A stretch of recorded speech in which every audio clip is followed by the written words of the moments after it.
Alors bonjour à tous, heureux de vous retrouver encore une fois ce matin. C'est une joie pour moi d'ouvrir la parole de Dieu avec vous pour que nous puissions nous placer ensemble sous le regard de Dieu et voir ce qu'il veut nous communiquer aujourd'hui. Ce matin, je poursuis la méditation du psaume 103 que j'ai commencé avec vous il y a 2 semaines. C'est la deuxième méditation d'une série de 3, série que j'ai intitulée « Retrouver ou redécouvrir le cœur de Dieu ». Nous avons besoin, je pense, de constamment nous rappeler qui est Dieu, comment il se présente dans les Écritures, car souvent nous avons des images de Dieu qui sont faussées, qui sont déformées, des images de Dieu qui ne proviennent pas de sa parole, de la révélation divine, mais qui proviennent de nous-mêmes, de nos projections, de nos peurs, de nos craintes, de notre histoire, de nos mauvaises expériences de vie, peut-être même aussi de notre éducation. Il est vraiment facile d'avoir une vision déformée de Dieu. Et ça, c'est lourd de conséquences. Ça affecte notre manière de vivre la foi, ça affecte notre vie chrétienne de manière négative. Alors, je vous propose de revisiter ce beau psaume, le psaume 103, pour nous rappeler quel est ce Dieu que nous adorons, ce Dieu que nous aimons, ce Dieu que nous servons. Ce matin, on ne va pas lire le psaume au complet. Nous l'avons déjà fait la dernière fois. J'aimerais lire avec vous les 10 premiers versets seulement. Alors, nous allons nous concentrer spécialement sur les versets 6 à 10, mais je vous lis ce psaume à partir du tout début. Donc, lecture du psaume 103. De David. Mon âme bénit l'Éternel, que tout ce qui est en moi bénisse son saint nom. Mon âme bénit l'Éternel et n'oublie aucun de ses bienfaits. C'est lui qui pardonne toutes tes iniquités, qui guérit toutes tes maladies. C'est lui qui délivre ta vie de la fausse, qui te couronne de bonté et de miséricorde. C'est lui qui rassasie de bien ta vieillesse, qui te fait rajeunir comme l'aigle. L'Éternel fait justice, il fait droit à tous les opprimés. Il a manifesté ses voies à Moïse, ses œuvres aux enfants d'Israël. L'Éternel est miséricordieux et compatissant, lent à la colère et riche en bonté. Il ne conteste pas sans cesse, il ne garde pas sa colère à toujours. Il ne nous traite pas selon nos péchés, il ne nous punit pas selon nos iniquités. Alors c'est vraiment un très beau passage que nous venons de lire, un passage qui contient de belles et de grandes vérités sur Dieu, alors que le Seigneur puisse nous toucher, nous rejoindre et renouveler la vision que nous avons de lui. Amen. Ce psaume nous présente 6 caractéristiques de Dieu. Je vous les avais mentionnées il y a 2 semaines, mais je les mentionne de nouveau pour que nous puissions nous situer. L'Éternel est généreux, il aime déverser sur nous ses bienfaits. L'Éternel est juste, il tient compte des injustices que nous subissons. L'Éternel est miséricordieux, il ne nous traite pas selon nos fautes. L'Éternel est gracieux, il renouvelle constamment son pardon. L'Éternel est compréhensif, il connaît nos limites et nos faiblesses. Et finalement, l'Éternel est grand, il règne, il est digne de toute louange. La dernière fois, nous nous sommes concentrés sur la première caractéristique. Dieu est généreux. Il aime déverser sur nous ses bienfaits. C'est ce que nous voyons dans les 5 premiers versets. David se parle à lui-même, il s'exhorte, il se rappelle plusieurs bienfaits de Dieu au cours de sa vie, le pardon, la guérison, la protection, la délivrance. David se remémore tout ça et il nous fait part de ce qu'il a vécu, donc son expérience avec Dieu. Alors, ce que ça nous dit, c'est que le Dieu de David, c'est un Dieu qui est bon. Le Dieu d'Israël, le Dieu de la Bible, c'est un Dieu qui est bon, qui est généreux, qui se plaît à faire du bien. La bonté de Dieu s'est manifestée envers lui de différentes façons et je suis sûr que nous aussi, nous pourrions rendre témoignage à la bonté de Dieu dans notre vie. Nous pourrions nous aussi dire tout ce que Dieu a fait pour nous jusqu'à ce jour-ci dans notre vie. Dieu est bon et généreux et c'est une vérité qu'il est important de se rappeler. Dans les versets 6 à 10, nous retrouvons 2 autres caractéristiques de Dieu.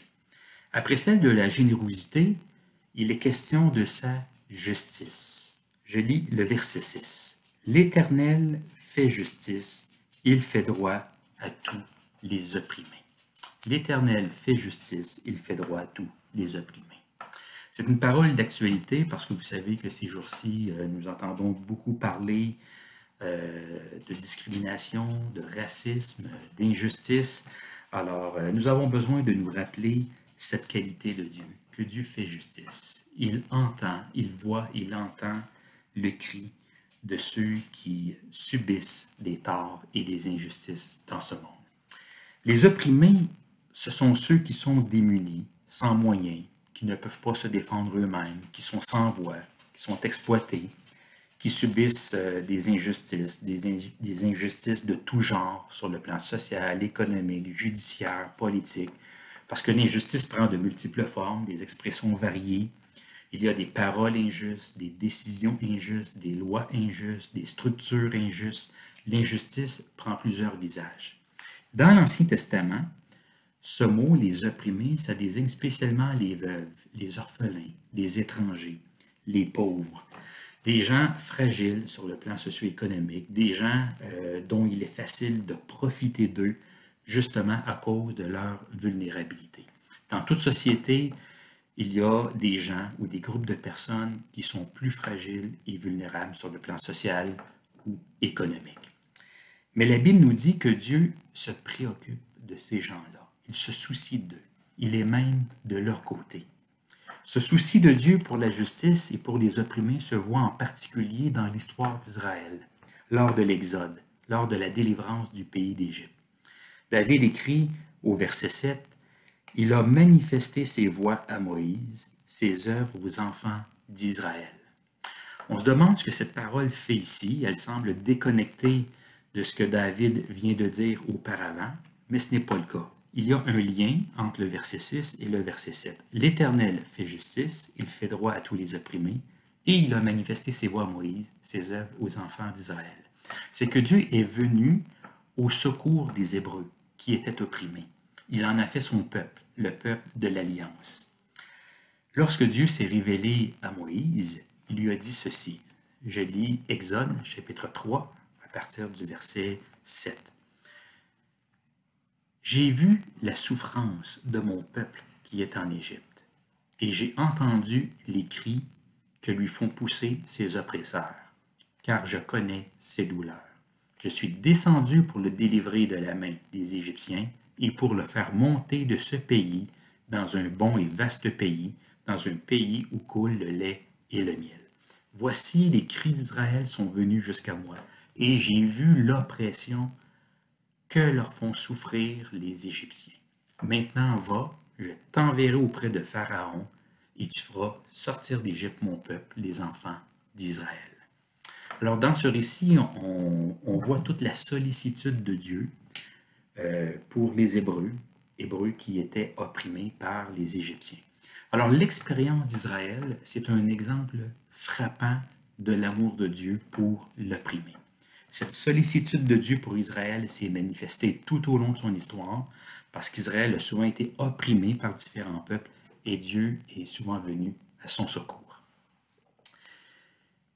Cette caractéristique de Dieu, ce souci pour la justice, elle a au moins deux implications pour nous.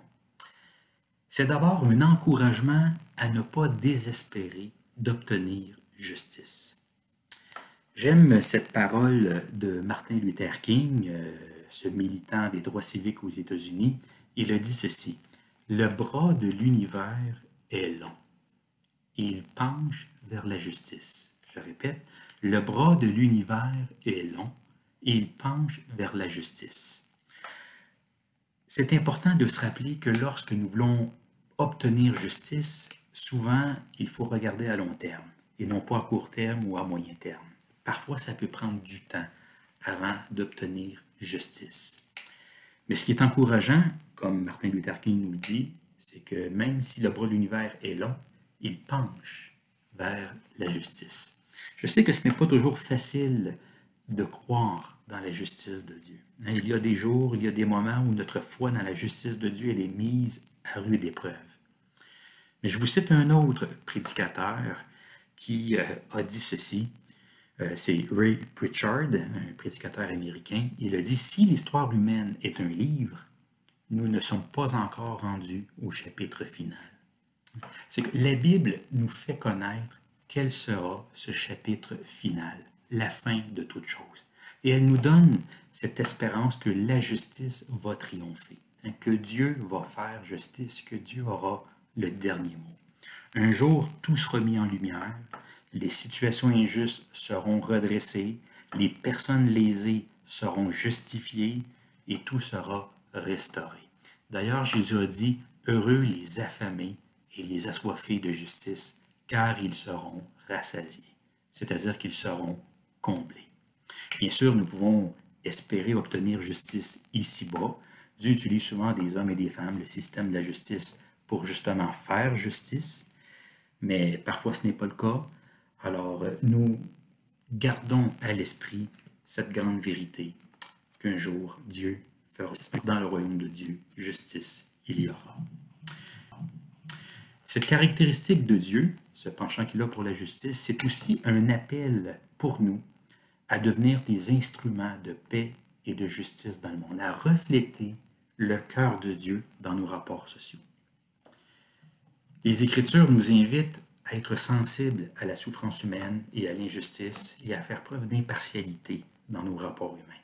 Par exemple, Jacques écrit dans son épître, « Mes frères et sœurs, que votre foi en notre glorieux Seigneur Jésus-Christ soit libre de tout favoritisme. » Au chapitre 2, au verset 1. Encore aujourd'hui, il y a des personnes ou des groupes religieux, ethniques ou autres, qui subissent des injustices, qui sont victimes d'oppression ou de préjugés défavorables.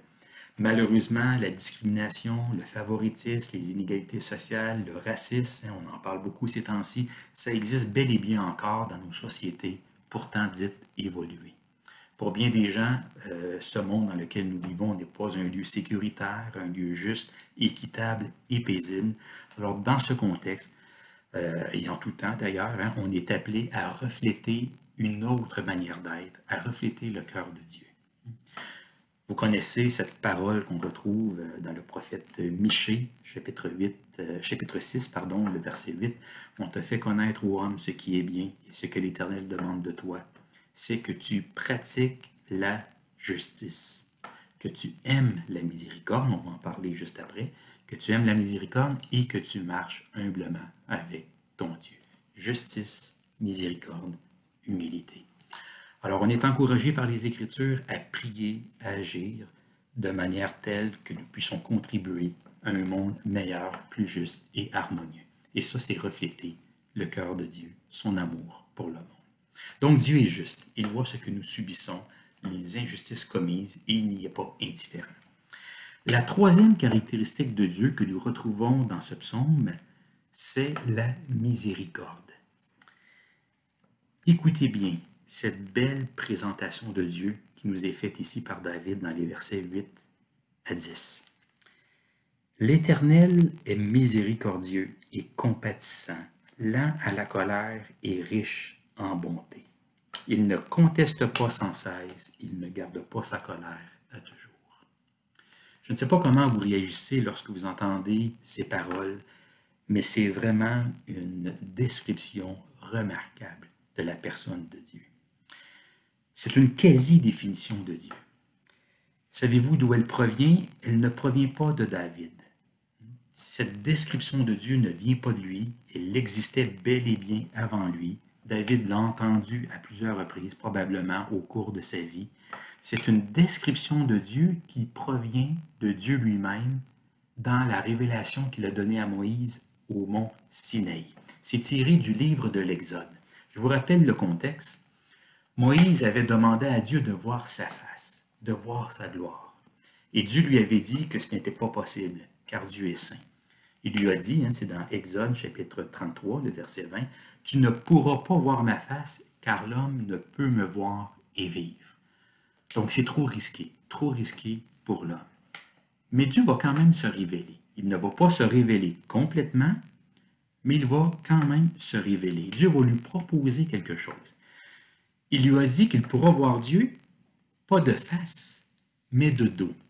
Dieu va le couvrir de sa main, afin que Moïse ne soit pas submergé par cette vision glorieuse de Dieu. Alors, il est dit, je vous lis, Exode 34, les versets 5 à 6. L'Éternel descendit dans une nuée, il se tint là auprès de lui et proclama le nom de l'Éternel. Et écoutez bien. Et l'Éternel passa devant lui et s'écria, l'Éternel, l'Éternel, Dieu miséricordieux et compatissant, lent à la colère, riche en bonté et en fidélité. Voyez-vous comment Dieu se présente ici, comment il se révèle à Moïse? Il est miséricordieux, compatissant, lent à la colère, riche en bonté et en fidélité. Lorsque David écrit ces paroles-là ici, dans les versets 8 et 9, je pense qu'il a probablement à l'esprit cet événement-là, cette révélation de Dieu à Moïse. C'est vraiment une magnifique description de Dieu. Dieu est miséricordieux. Ça veut dire qu'il ne nous traite pas selon nos fautes. Il ne nous donne pas ce que nous méritons. Il nous traite mieux qu'il ne le devrait. Il est compatissant. Il souffre avec. C'est le sens du mot compassion. Dieu ne demeure pas insensible ou indifférent à notre situation ou à notre souffrance. Au contraire, il se laisse attendrir par ses enfants et il veut leur porter secours. Il est lent à la colère. Pour bien comprendre cette parole, il faut savoir qu'elle implique une comparaison implicite avec la colère des hommes, la colère humaine. Quand on dit que Dieu est lent à la colère, c'est une manière de dire que Dieu n'est pas comme les hommes. Sa colère ne ressemble en rien à la colère humaine. Parce que souvent, la colère humaine, elle est biaisée, elle est déformée, elle est disproportionnée. Vous le savez, on peut se mettre en colère pour des choses inutiles. Parfois, on interprète mal les propos des autres, leur comportement, leur agissement. D'autres fois, on leur attribue certaines intentions, des intentions souvent qu'ils n'ont peut-être pas. La colère humaine n'a pas bonne réputation. La colère en elle-même, c'est une émotion humaine, mais malheureusement, elle est souvent biaisée, déformée, déplacée. Et elle peut causer beaucoup de tort, beaucoup de dégâts dans nos relations. Mais la colère de Dieu, elle, ne ressemble en rien à celle des hommes. Dieu est en parfait contrôle de lui-même et de ses réactions.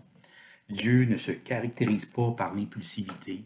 Dieu est capable de se tempérer, de se contrôler. Bien sûr, c'est un langage humain, c'est une façon de parler. Dieu sait se montrer, autrement dit, tolérant. Il fait preuve de patience. Oui, Dieu est tolérant. Il est patient envers nous, les humains. D'ailleurs, David ajoute juste après, au verset 9, il ne conteste pas sans cesse. Il ne garde pas sa colère à toujours. L'homme aime argumenter, perpétuer ses querelles, entretenir des griefs, tenir rancune. Mais Dieu, lui, n'est pas comme ça. Au contraire, Dieu veut être en relation avec nous. Il se montre conciliant, on pourrait dire. Il nous veut près de lui, proche de lui. Et même s'il y a jugement, bien après, il y a la grâce, la restauration. Tout n'est pas perdu, tout n'est pas terminé. C'est ce qu'on voit dans l'histoire d'Israël. Même quand Dieu juge son peuple, ce n'est pas la fin. Avec Dieu, ce n'est jamais terminé. Il y a toujours une possibilité de reprendre la relation. Il y a possibilité de guérison et de restauration. Alors, Dieu est patient. Il attend calmement notre repentance. Il attend qu'on vienne vers lui. Il nous donne du temps pour changer, pour rectifier les choses, pour réorienter notre vie. Dieu est patient. C'est ça, c'est tout ça, être lent à la colère. Il est riche en bonté.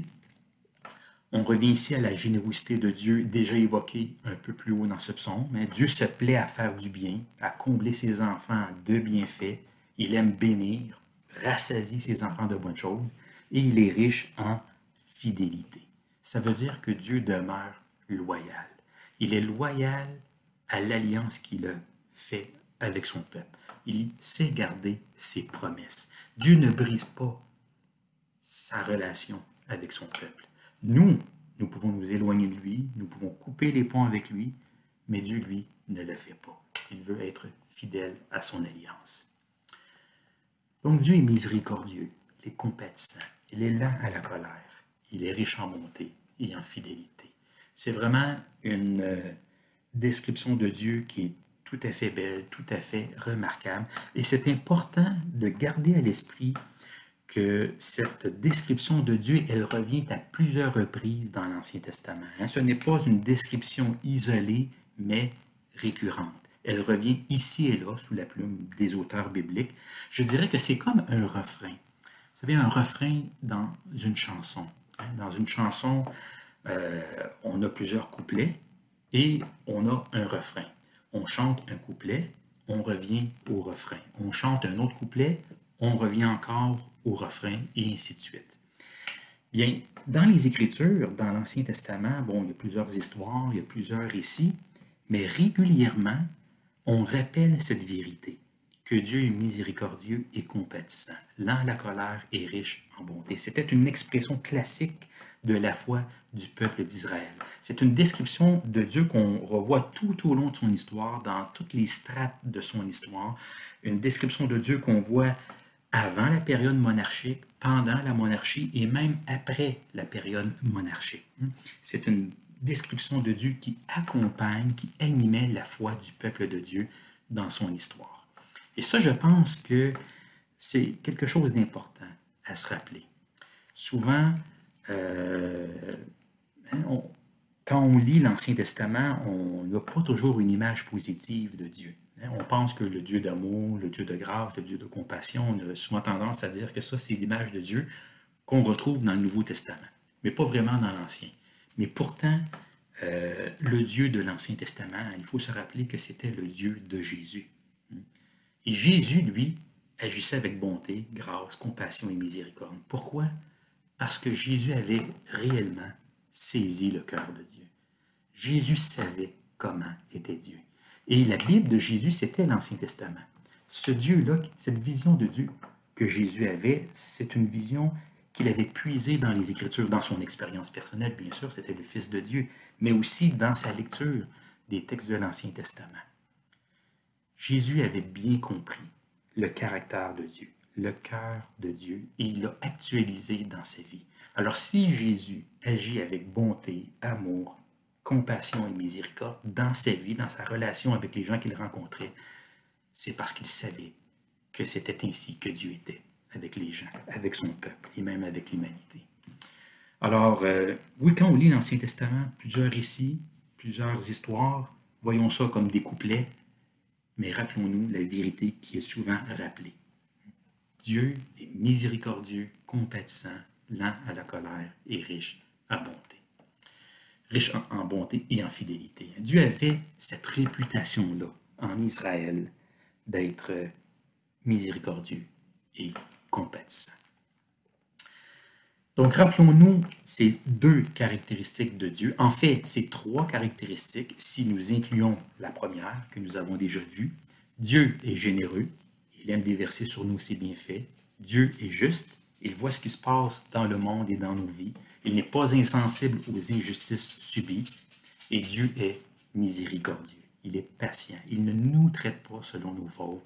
Il ne nous donne pas ce que nous méritons. La Bible, c'est une belle histoire, c'est un beau récit. Et c'est aussi, on pourrait dire, une belle chanson. Une chanson avec un refrain merveilleux. Si on doit partir avec une seule chose aujourd'hui, je vous encourage à garder à l'esprit cette vérité suivante. Dans les Écritures, nous avons un refrain merveilleux. Dieu est miséricordieux, compatissant, lent à la colère et riche en bonté et en fidélité. Gloire à Dieu pour ce qu'il est. Prions ensemble. Seigneur notre Dieu, nous te remercions pour ta parole ce matin, qui nous révèle, qui nous rappelle qui tu es. Seigneur, nous voulons simplement te dire merci pour ta générosité. Merci pour ta justice et merci pour ta miséricorde. Nous te demandons, Seigneur, que nous puissions garder cette image de Dieu dans notre esprit, qu'elle puisse descendre dans notre cœur et que nous puissions vivre selon elle. C'est en Jésus ton Fils que nous te prions.